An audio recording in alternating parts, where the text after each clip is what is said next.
We are going to resume our agenda work session. And we probably, I don't think we have to do this, but just to make sure that we can have the roll call again.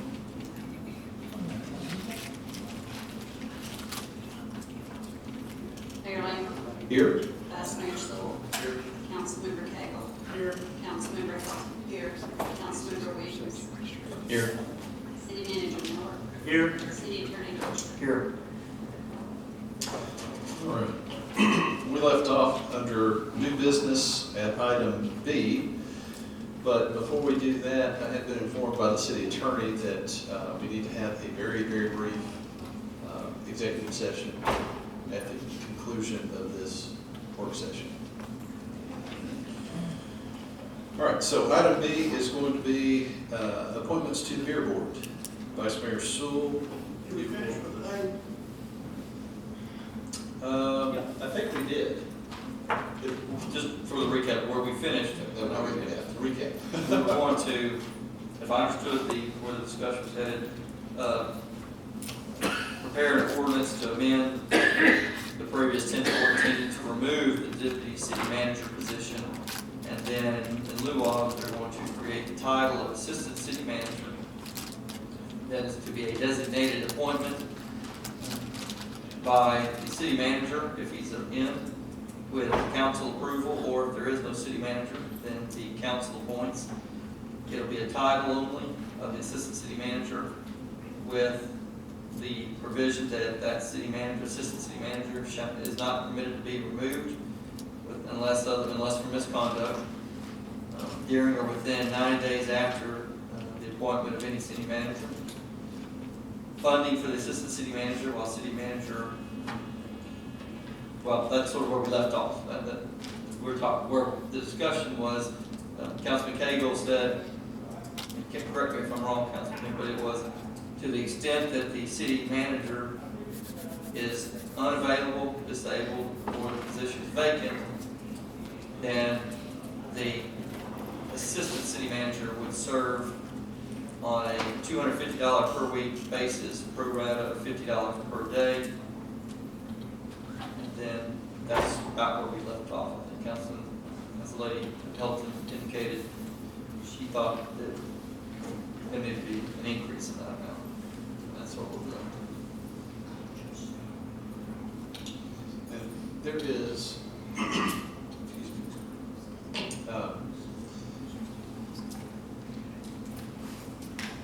outside of just the financial consideration, is there any other aspect of this that we need to consider? One topic that's come up in this research is generally your assistant city manager doesn't just serve in that role when the city manager is gone.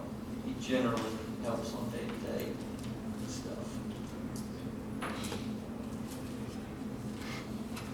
That's some of the stuff that I've heard discussion out this week.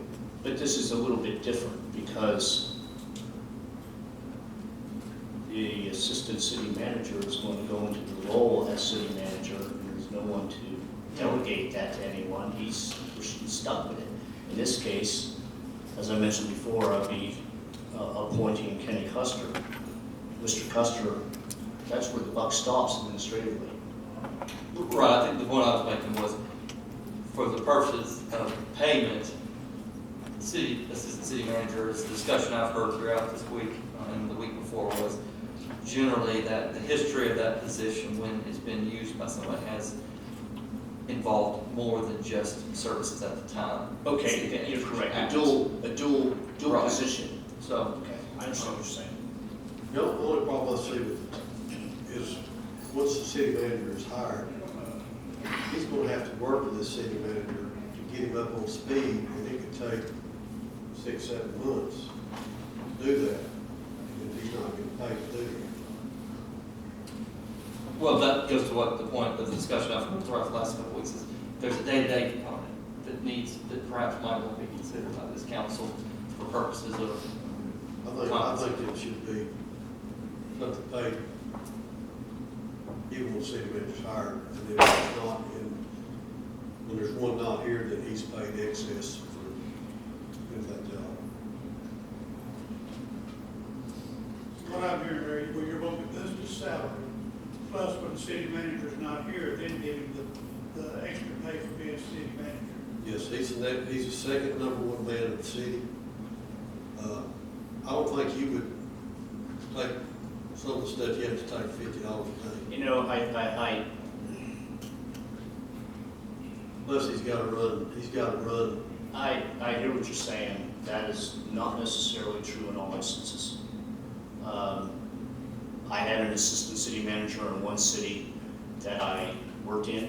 He did not have, he had special projects and he had several divisions under him.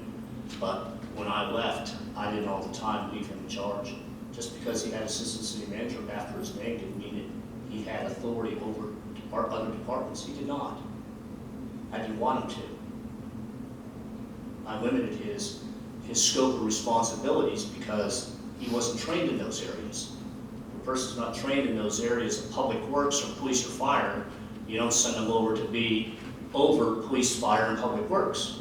Because bottom line is, they may not know what the heck they're doing. well, this one knows. I understand that, but what I'm saying is I think you should wait until the new city manager comes on board and talk to them about it. I do believe that the acting city manager, or assistant city manager, Mr. Custer, needs to be paid accordingly.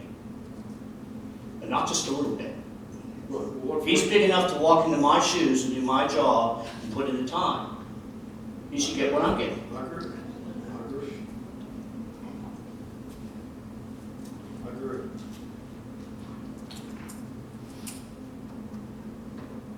Needs to be compensated because it's going to be a headache. Your salary is based on your education. He does not have degrees for the, Oh, I don't know if my salary was based on my education. I came at 110, I'm still at 110. By choice. that's your choice. I know, at my choice, you're right, but I know other city managers that I had more experience, more education, more certifications that were making 120, 125. So that's not true. That's what you agreed to. I agree with 110 because, yeah, I didn't take this to be, this is not an advance, I took this job not as an advancement program. So.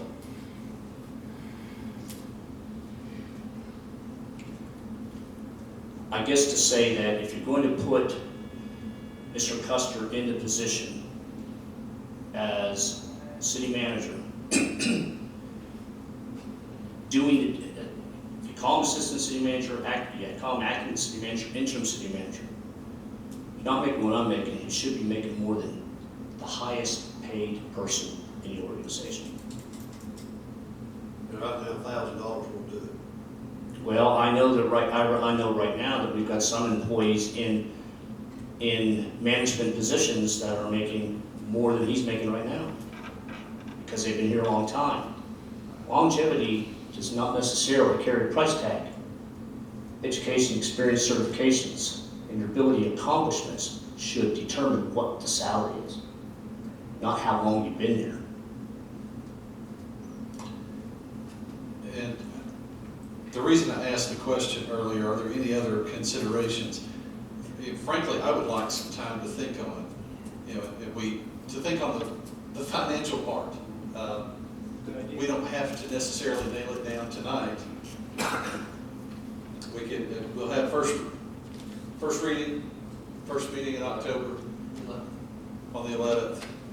And I'm always amending the budget, so, Well, you know, This has to come back on the 11th anyway, the 6:30 meeting, so we can always do some looking at the salary the council can.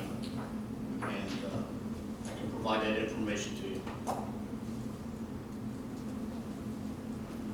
I think we have most everything else, all the other details pretty well ironed out. That's just a matter of that financial piece. Yes, sir. Thank you. Yeah, I think the confusion is, are we talking about the position it's referring to in the charter of the assistant city manager, or are we talking about it general? Well, that's And correct. that's the confusion I think we're having. As I've heard the discussion, we are not creating an assistant city manager position. Rather, this body has determined at this time just to create a title to be a designation. Correct. And so in that case, it still falls under the city charter. There's a provision that it would be designated by the city manager, but it must be approved by, here it says, or other officer designated by the city manager and approved by the city council shall serve. So this body is announcing that it wants to create a designated title of assistant city manager. The city manager will be charged with designating that person and then subsequently approved by this body. So you are staying consistent with the charter. Okay. What you're doing is you're supplementing what the charter doesn't address, which is vacancy, pay, or the role that person plays, which you all are now doing. The only thing you're not doing is creating an actual position such that it would fall under the personnel. And while that can do that, that's something this body can do. And therefore, the debate is, does this position get paid only in the absence or continually? That discussion has been addressed. I think that's what the mayor is asking for more time to think about. Yes. Correct. It is. Okay, just want to make sure I understand. So, what was the statement The remaining issue at this point going forward is what that title will carry with regard to salary or pay. Stipend, whatever you want to define it. designate, just a clarification, does that mean from within the city, or you can go outside the city and hire someone and designate? Well, there's got to be, when they say hire them, there's not a position of assistant city manager. The city manager doesn't have the right to go out and hire a guy because there's no position. He has to. It's got to be. It's going to be a designation. It's got to be a current employee. I think the way it's written now, and proposed now by the city attorney, leaves some flexibility to it. You're gonna have a new city manager come in, and I think you should confer with the new city manager and get their input on it. I mean, the city manager by charter, everybody works for that city manager. You should let him have the organization he or she feels they need. And make a recommendation of a salary? That was your suggestion? Who, me? Yes. Already did.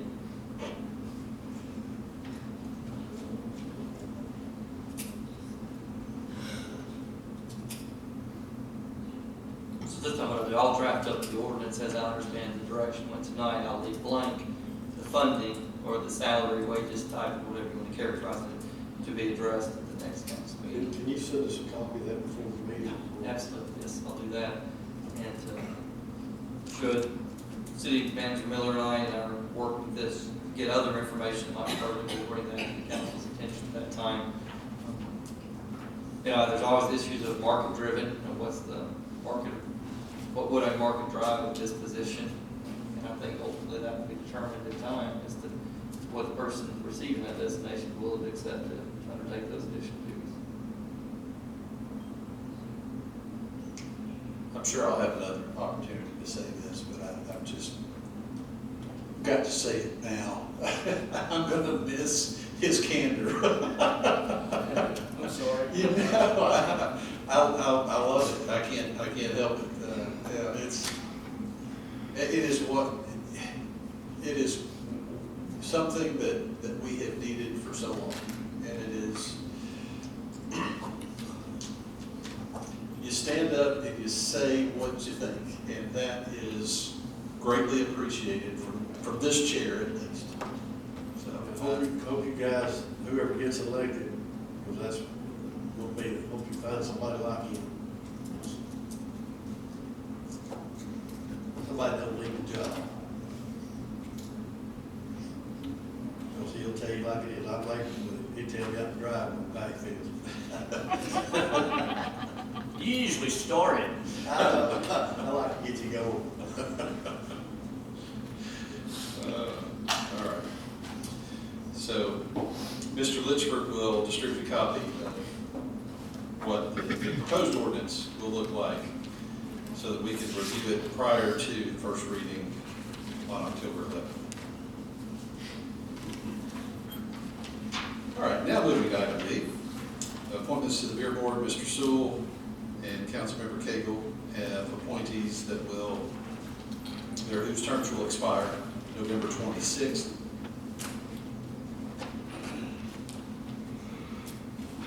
Yeah, I'll try to have monthly availability. Okay. All right, item C. Yeah, C and D are mine.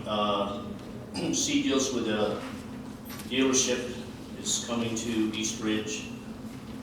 They, of course, are looking at the financial assistance. They are located within, will be located within the border region. I don't want to provide any more detailed information than that because I have not had the opportunity to review over those with several of the council members. I will have that done by the end of this, well, tomorrow and Monday. I will say that both the dealership and then the other one is a hotel indoor water park development, again in the border region. This is vacant property, so 100% will be generated on the border region sales tax dollars. They are both going to be on the agenda for October 9th. Usually the IDB meets on October, the first Tuesday in a month, but because the chairman just had hip surgery about a week or so ago, her movability is a little bit limited right now, so we're pushing the meeting to October 9th since we have these two important items. It's on our website, we're advertising that. I'm kind of making that notice now.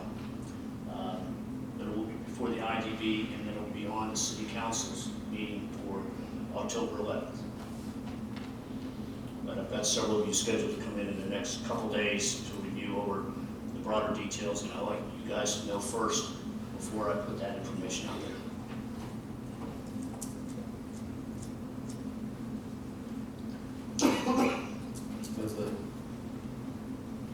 I won't say much, but the dealership has been in the works for a long, long time. And I'm talking almost 3 years. It has been, Whole time I was here. it's been a long time. Almost brings a tear to my eye. Oh, golly. All right. So we will be looking for those things next time, and of course the IDB will discuss those as well. Item E, communications tower site.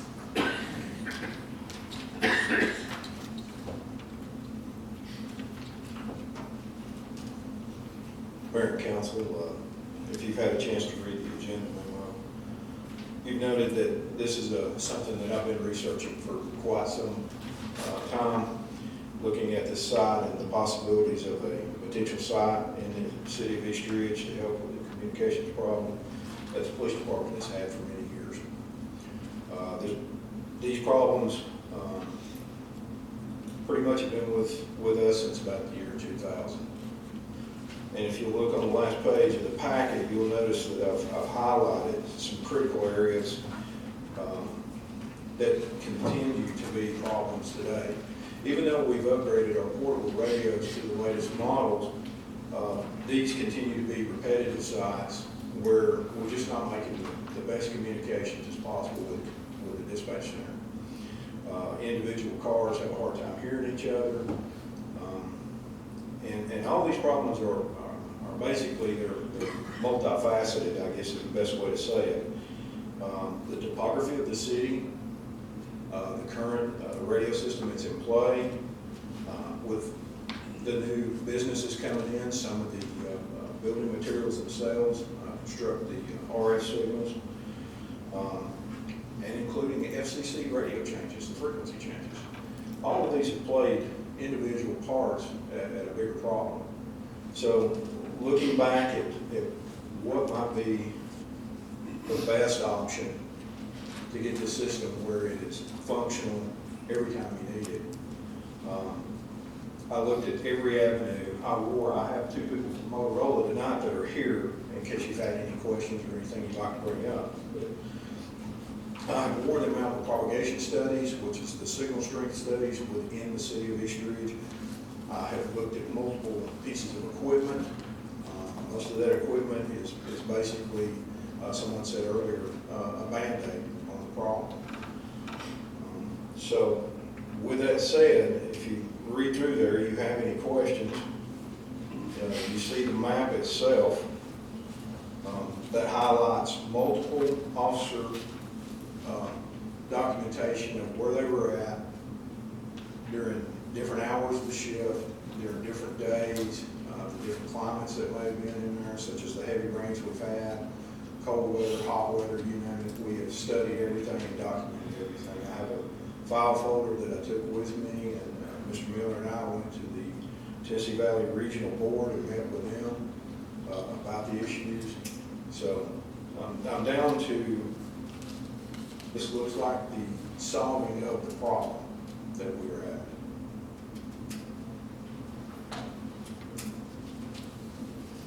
I will say it is an expensive resolve.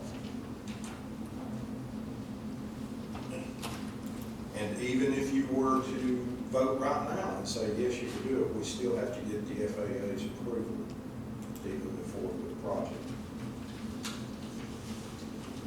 I don't see Fountain Avenue on here. I know we're in front of the apartments on Fountain Avenue. That used to be a big problem. That's going to be one of those that's on the list, but it wasn't, every time you went in that area, you documented at least 4 or 5 times that within that same proximity it You was were happening. out there right there at Ridge. Yep, Yeah. by Charles Germantown, and before you get to what Belvoir is. There are the hill houses at Sweet Lake Park. Yep. Yeah. And the other one that we have problems with is down on Martha. It comes, is down by the railroad tracks off of Rolfe Raleigh. That one, I don't think we'll ever get anything there because you're in the hole. 6900 block of Martha Avenue is where that at. But how about up on top of, well, not on top, but what Sanctuary, Bluebird Circle. go off to the, Yep. go off to the left down. That's in there, the That's in 700 there. block of Bluebird, I see Bobby, yeah, Bluebird. 700 Sanctuary. Okay, I didn't see it there. Yep. I know they're on the back side, we start back up. When I tasked the officers to look, I asked them to document everything that I could. They turned in quite an extensive list. Then you go back and you start filtering through those lists and looking at what places stood out repetitively. And these were the number one repetitively, what you would say repetitively came up.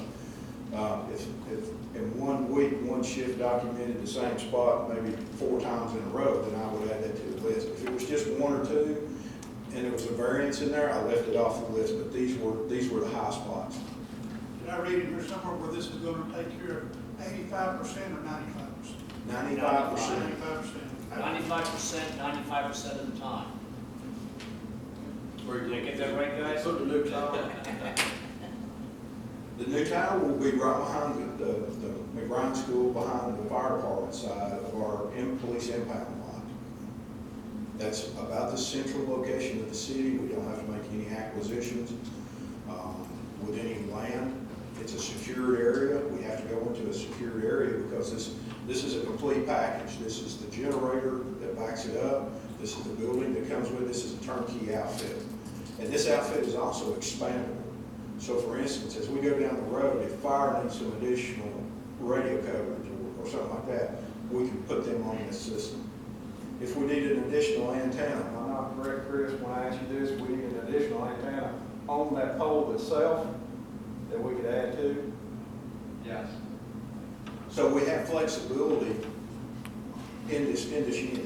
So it's not just something we're gonna have to pay for. The other good part about this is if the city goes this route, we are approved by the FAA. When this site comes online, the Tennessee Valley radio system picks it up to do the upgrades every 2 years at their cost, not the city's cost. So they maintenance that side of it.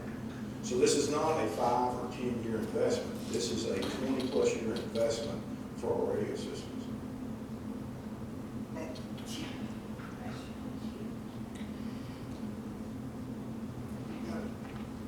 Pay planning. There is a pay plan. If you'll look, third page from the last, it says pricing and terms. I called for this back at the first of the year to even get an idea of what kind of money we were looking at. Because I had been told previous to this during the propagation studies that usually sites are about $1 million. I worked with Motorola on it, and they submitted these numbers. Now, I will say that Mr. Massengale submitted a new sheet today that is up to date and is current 10/30 of 2018. The interest rate on the option 4 has went up 0.2% to 4.80. And on option 1, the 1 year has went from 4.19 to 4.37%. The good part about this is Motorola has kept the lease payment price about $700,000 increased over what it was at the first of the year, even with those changes. You're looking at a current 10-year option as $92,981.07 versus what it was at the first of the year of $92,120.66.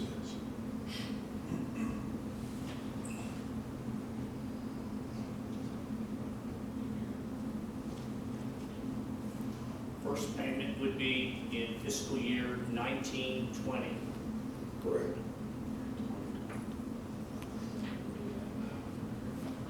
Estimated length of time of construction, How long will it take to build one of these? Ready to go? I would say 9 to 12 months.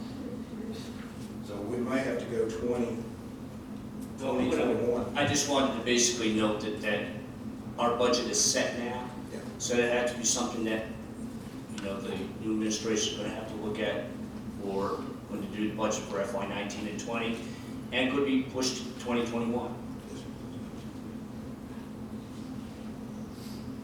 This is almost, I hate to say it, it's not a lighthearted project. Scott, if this is put here on this side to talk about, and just say, if the next council down the road, somebody decides they want to sell that police fire property, they want to move it over to the McBride building, would that still be accessible? Yes. Yes, because you're building it, yeah. Absolutely, because the impound lot is actually the back portion. It's the lot that would be attached to the police and fire. I guess the only thing would be if we did maybe some wiring run from that tower to the new building if they did that, probably. Yeah. Well, in this case, basically the only thing we have to do as far as wiring, there's already transformer poles back there from where the old portable schoolrooms were behind McBride School, if you remember those. There's power accessible there. Our only connection that we would have to really basically worry about would be the connection to the Tennessee Valley radio system over on Amico Highway, which would be an EPB connection to back that side up. So that's your redundant. You're hitting the radio repeater system, but you back up through EPB or another supplier, whichever the case may be. I'm just saying EPB because that's currently what we use, and back up to them. Well, there's no direct connection to the police department. Okay, that's what I was. No, it's standalone. Standalone. Standalone. That's the reason it comes with its own building to house the electronics. It comes with its own generator system that's supplied in this. This is a turnkey outfit. You need power and you need fiber as a backup. Yep. And we even talked about what the generators might run off of, Mr. Miller, compressed natural gas. You've had a lot more experience with the generators than I have, other than just when we have at the police department. So that's included in the 725? Yes, sir. Right. Yeah, the only thing that's not included in this is that connection through either EPB or what have you to the number. That's the only thing that's not included. And there would be that monthly service for that as well. Yes, sir. Will that APB be a monthly charge? Yes, sir, it would.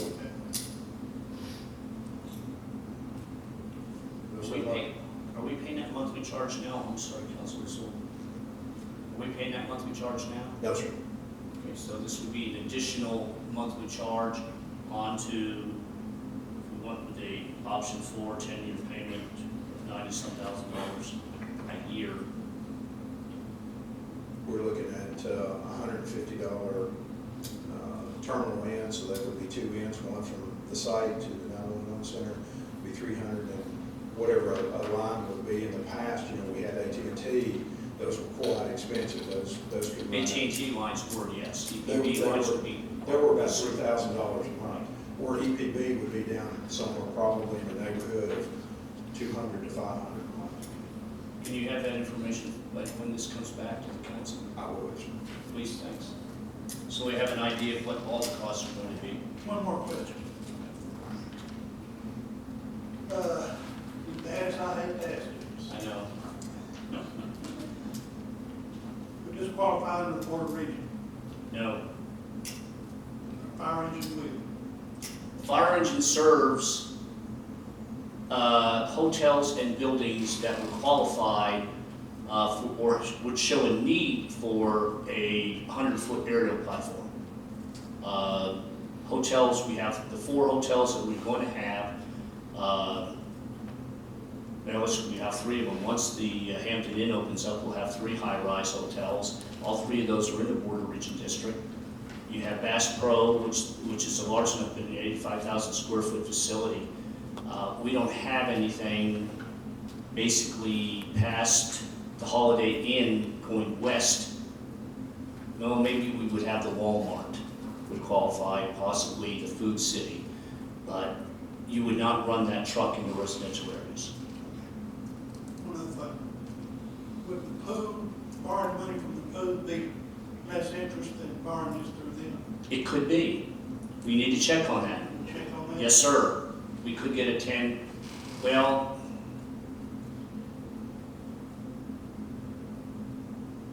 Could we check? yes, yes, we can check on it because all they're looking at is a $725,000 payment. How we fund that? I mean, I'm looking at Motorola. Is that something that, are we getting, let me readdress that. Do we have the price of $725,000 for this project? Is a condition of that 725 tied in that we do the financing through you? No, sir. Okay, so we can get our own financing. Yes, We sir. can check on that, I'll check on that tomorrow. I'll have that by the end, we could be in the low, They don't say the one. we could be in the high threes. The last time I checked on this was 6 months ago, and I think the interest rate went up to about 3.3 to 3.4%. But, I mean, bottom line of this is a 3.75, we knocked a point off. That'll help. And we can do that for 10 years. Easy. Capital note, 10 years, would be a bond issue, capital note. We can do that.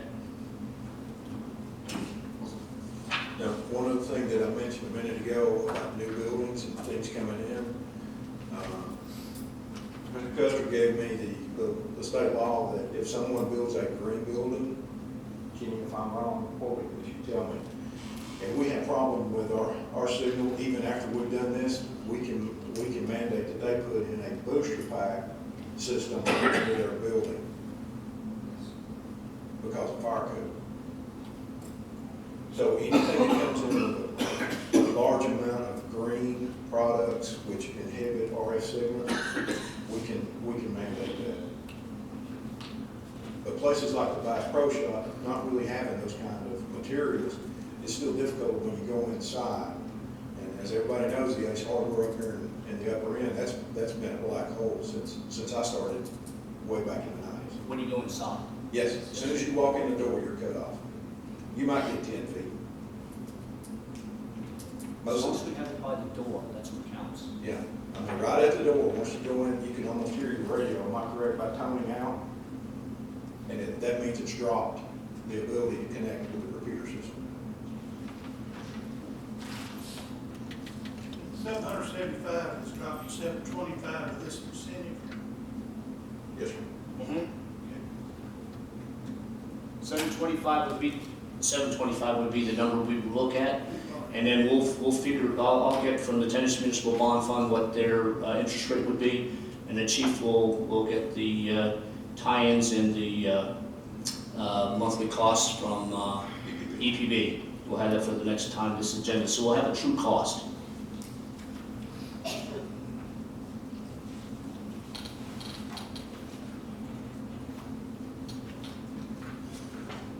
All right. Any other questions?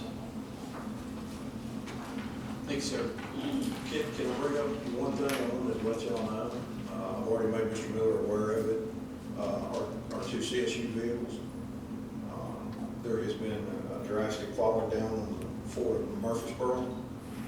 Have not got those yet. I'm supposed to get them in 4 to 5 weeks. 5 weeks was this past Tuesday.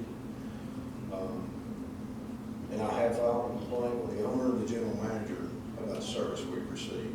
If you'd like to have a copy of it, I have a copy of that very nasty long letter. We have one more pickup up there we haven't received too. Right. So I wanted to bring that to council's attention. I'm looking at October the 18th as an unconfirmed date, which is another 3 weeks and 2 days, or 3 weeks and 3 days past the original PO when I sent it in. And I can't confirm that date as well either. How about our Chryslers? Chryslers, we'll have 4 of the Journeys coming in this following week.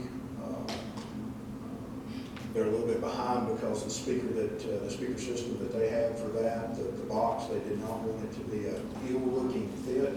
So they've cleaned it up and used a little different siren so it will fit and it doesn't displace anything in the passenger areas. So based on that, because it is more of a concealed type equipment versus the old style that we had in patrol cars. Looking at, as soon as they bring those in, they're going to pick up the video cameras that we have for those on standby, and we should hopefully have those before the, I'm going to say the first week of November. That's the Jones. That would be the Journeys will be in next week. That's 4 CID vehicles. The patrol vehicles, I'm hoping to be in just a little bit past that. There's a little more intricate work to having the cameras put in, the screens put in, but we don't have them on the Journeys.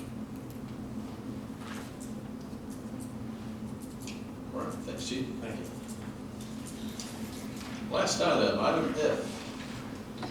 Right-of-way acquisition and construction easement services for the multimodal project. Since I had Amanda stay for this part, I'm going to let her give the update on this. Yes, Mayor and Council, we are getting closer to construction, and the next step in the process is right-of-way acquisition. There's about 74 tracts of land that are going to be kind of touched with this project, where it can be just a few feet to, a little bit sizable more so on the right-of-way. So what we've done is worked with ACE Engineering, which is our lead engineering group on this project, and they are coming up with some quotes for some appraisals for companies that will do the work for us, and we'll negotiate with the property owners and of that nature. But this is just for the work of the appraisers. This is not anything of us paying the money out to property owners. That's totally different. So at the next meeting, we'll come back with some more solid numbers and our recommendations. But right now, they're have interviewed 4 different firms.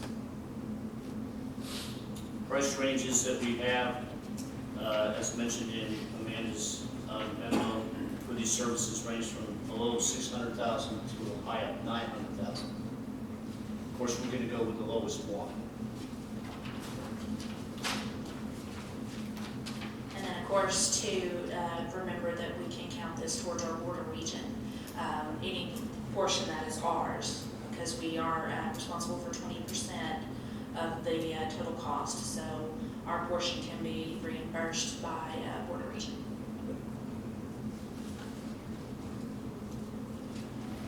So just don't let that price tag fool you or scare you. Okay. Any questions?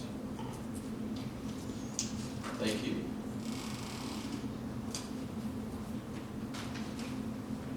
Council, I'm not going to go individually. Does anyone have anything? All right. We are We are adjourned. Thank you all for your patience tonight.